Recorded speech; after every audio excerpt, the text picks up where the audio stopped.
సుపరిపాలన యాత్ర ఏదైతే ఈ 11వ తారీఖు ప్రారంభమయ్యి 25తో ముగుస్తుంది. 25కి శత జయంతి మనం పూర్తి చేసుకున్న సందర్భంగా అటల్ బిహారీ వాజ్పేయి గారి ఆలోచన, అంటే వారి యొక్క ఆలోచన, వాజ్పేయి గారి ప్రభుత్వం తర్వాత అది మోదీ గారి ప్రభుత్వం ఆచరించిన విధానం, ఇందులో భాగంగా మన దేశం ఏ విధంగా అభివృద్ధి చెందింది. సో చాలా ముఖ్యమైన నిర్ణయాలు ఏదైతే అటల్ గారు అప్పట్లో తీసుకున్నారో, దేశాభివృద్ధికి కనెక్టివిటీ అనేది చాలా ముఖ్యమైన విషయం.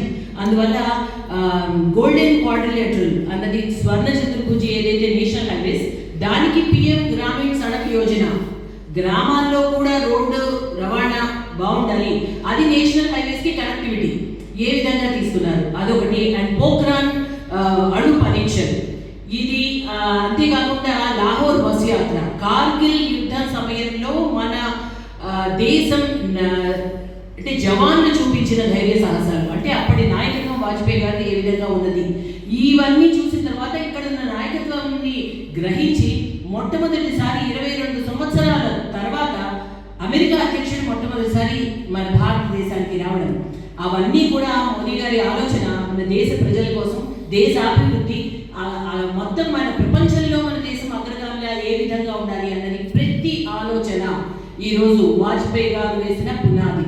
కాబట్టి అంతేకాదు వారి యొక్క అజాత శత్రువు వారు, 9 సార్లు లోక్సభకి 2 సార్లు రాజ్యసభకి ఎన్నికవడం అన్నది మామూలు విషయం కాదు. ప్రజల మనసుల్లో వారికి ఎంత మన్నన ఉంది అని.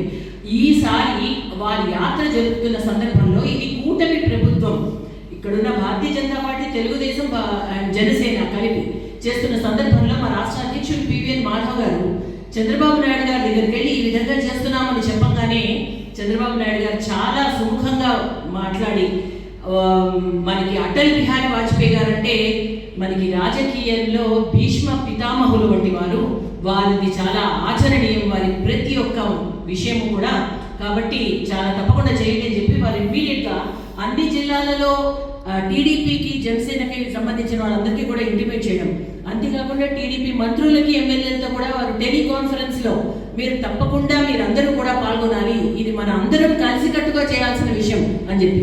సో మీ అందరికీ తెలుసు, ఎన్డీఏలో గతంలో కూడా టీడీపీ, బీజేపీ కలిపి తీసుకొచ్చిన ఒక అభివృద్ధి, ఎప్పుడు కూడా ఈ రెండు కలిస్తే మనం సాధించిన విజయం, ఇవన్నీ కూడా దృష్టిలో పెట్టుకుని మళ్ళీ కూడా మనం ఈసారి కూటమిలో ఎప్పుడైతే ఇటువంటి ఒక యాత్ర చేస్తున్నామో దానికి చంద్రబాబు నాయుడు గారు భారతీయ జనతా పార్టీ కార్యవర్గాన్ని అంతా కూడా అభినందించారు.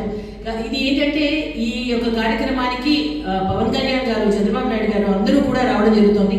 కేంద్ర మంత్రులు కూడా వస్తున్నారు.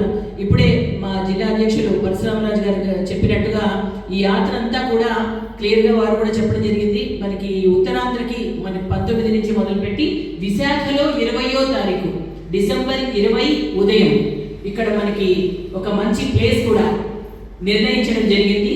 అన్ని జిల్లాలలో కూడా అటల్ బిహారీ వాజ్పేయి గారి విగ్రహాలు, ఎందుకు అంటే వారి యొక్క నాయకత్వ స్ఫూర్తిని యువతలో నింపాలి అన్న ఒక భావన, అంతేకాదు వారి యొక్క కవిత్వంతో వారు యువతని ఆకట్టుకున్న విధానం కూడా, ఆ రోజు కూడా మంచి కల్చరల్ యాక్టివిటీస్ కూడా ఉంటాయి ప్రతి సభ దగ్గర కూడా.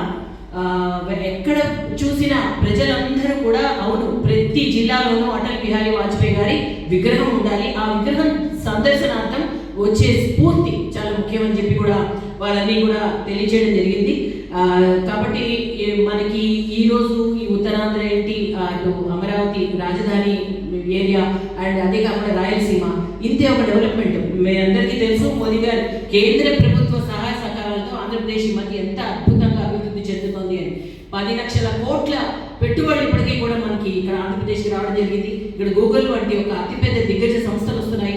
అంటే ఒక పెద్ద డేటా సెంటర్ వస్తేనే దానిని అనుబంధంగా ఎన్నో కొన్ని డేటా సెంటర్స్ కూడా రావడం, అదే కాకుండా స్టార్టప్స్. మీ అందరికీ తెలుసు అంటే స్టార్టప్స్ వల్ల ఇవాళ స్టార్టప్స్లో ఉన్న రేపు పొద్దున కొన్ని బిలియన్ వేల ఒక దీని కింద అవి ఎదుగుతాయి, వాటి యొక్క పెరుగుతుంది వాటి టర్న్ ఓవర్, దానివల్ల కొన్ని వేల మందికి ఉద్యోగాలు కూడా రావడం జరుగుతుంది. కాబట్టి ఇవన్నీ కూడా దృష్టిలో పెట్టుకుని ఇప్పుడు ఎన్డీఏ ప్రభుత్వం, అందులో భారతీయ జనతా పార్టీ ఆధ్వర్యంలో చేపడుతున్న అటల్ మోడీ సుపరిపాలన యాత్రలో ఈ విధంగా జరుగుతున్నందుకు మీ అందరూ కూడా దానికి సహకరించి ఈ యొక్క విషయాన్ని అందరికీ కూడా తెలియజేస్తారు మీ మాధ్యమం ద్వారా.